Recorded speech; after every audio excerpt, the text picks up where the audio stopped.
Tuesday, August 16th, and here we have the headline in the Wall Street Journal. Trump calls for a new war on terror.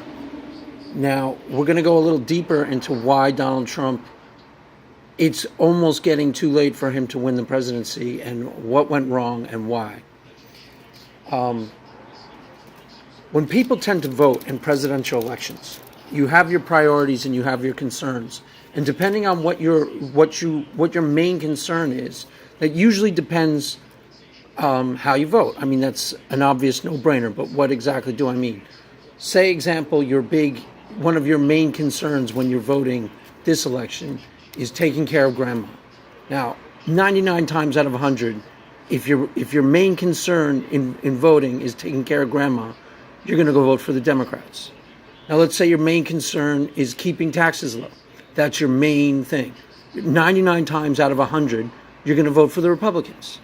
And depending on what your main concern, what concerns dominate your mind, you're going to favor one party or the other because everybody favors one party or the other in that area. For example, on the lowering of taxes. You have some Democrats who run on keeping taxes low or say they're going to keep taxes low, but nobody really believes them because they have no credibility in that area. Likewise, I remember one of the big unsung mistakes of Mitt Romney when he ran against Obama was for some mysterious reason they got it in their mind that they were gonna one of the things they were gonna run on was Medicare, reforming Medicare and Medicaid. And it was a no-brainer mistake because if Medicare or Medicaid is your issue, you aren't going to trust the Republicans, no matter what they say, to take care of Medicare or Medicaid. No matter how viable the plan looks on paper, you aren't going to believe that they're going to carry out because they have no credibility in that area. Now, a big one of these that has traditionally favored the Republicans has been national security. This is why we have Trump giving his speech. Trump calling for a new war on terrorism. If war on terror is your thing, if you think that is one of the most underlying important things for the next president to take care of, in the past, you would have voted for the Republican. If this were a normal election and it were Jeb Bush voting against Hillary Clinton, he would have a real edge in terrorism, in the war on terror. Partially because, yes, she's a girl. Now, it doesn't bother me that she's a girl, but I'm sure it bothers people. I'm sure it bothers people on some level if your jam is national security, if your main concern is keeping America safe from terrorism, and it were Jeb Bush versus the girl, in the back of your mind would be that she's a girl. The funny thing on the Democrat side is they always talk about, and even Republicans, they say, "Oh, Hillary's a hawk. She's a neocon when it comes to foreign policy. She's hawkish."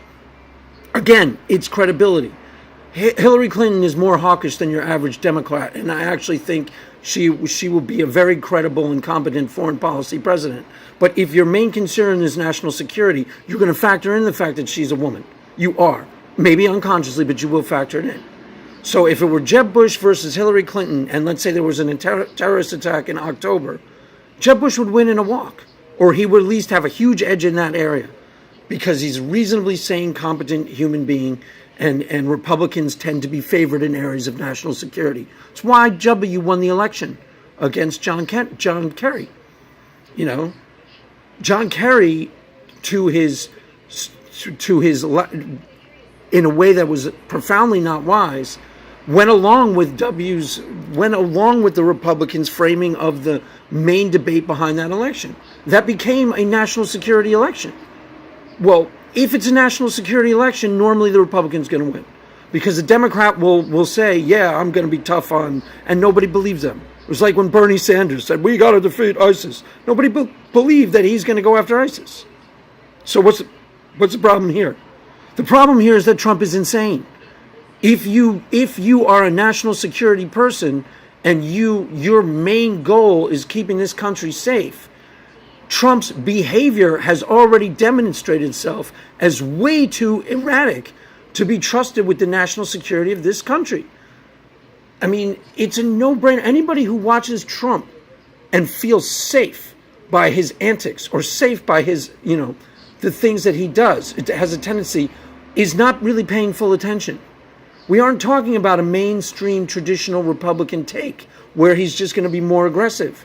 We're talking about somebody who is more or less throwing out their main dominant issue. One of the main Republican dominant issues, other than lower taxes, is national security.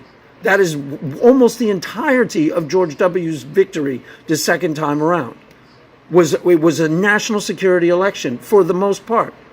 And the Republicans win that because people tend to look at, they're more hawkish by nature. They have more hawks in their party. They're more tough guys by nature. And people, if that's your thing, you tend to feel safer with those type of, with their agendas. That's not everybody. I'm just saying it's a tendency.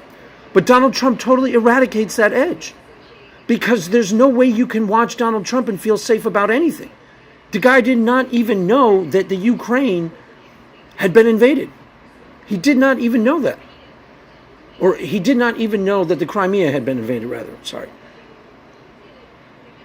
He said things, that's why the 50 national security guys came out opposed to him. Because he's already said things that are too crazy and destabilizing, like pulling out of NATO. Things that are actually don't make you feel safe. They make you feel chaotic. They make you feel tense. Because they're too crazy, they're not stable. There's no way you look at him and think I would feel safe with him in charge, because he seems tough but stable and sane and competent. None of the normal processes work when it comes to Donald Trump, and that's a lot of the reason why he isn't going to be able to regain the initiative and win. Never mind the fact that somewhere between now and that election, he is still going to get into some Twitter war with, let's say, Elizabeth Warren or somebody else, probably Patton Oswalt, maybe Michael Moore. There will be more of those, but you don't feel safe with him. You don't feel like he's a steady hand. He doesn't make you feel like he's stable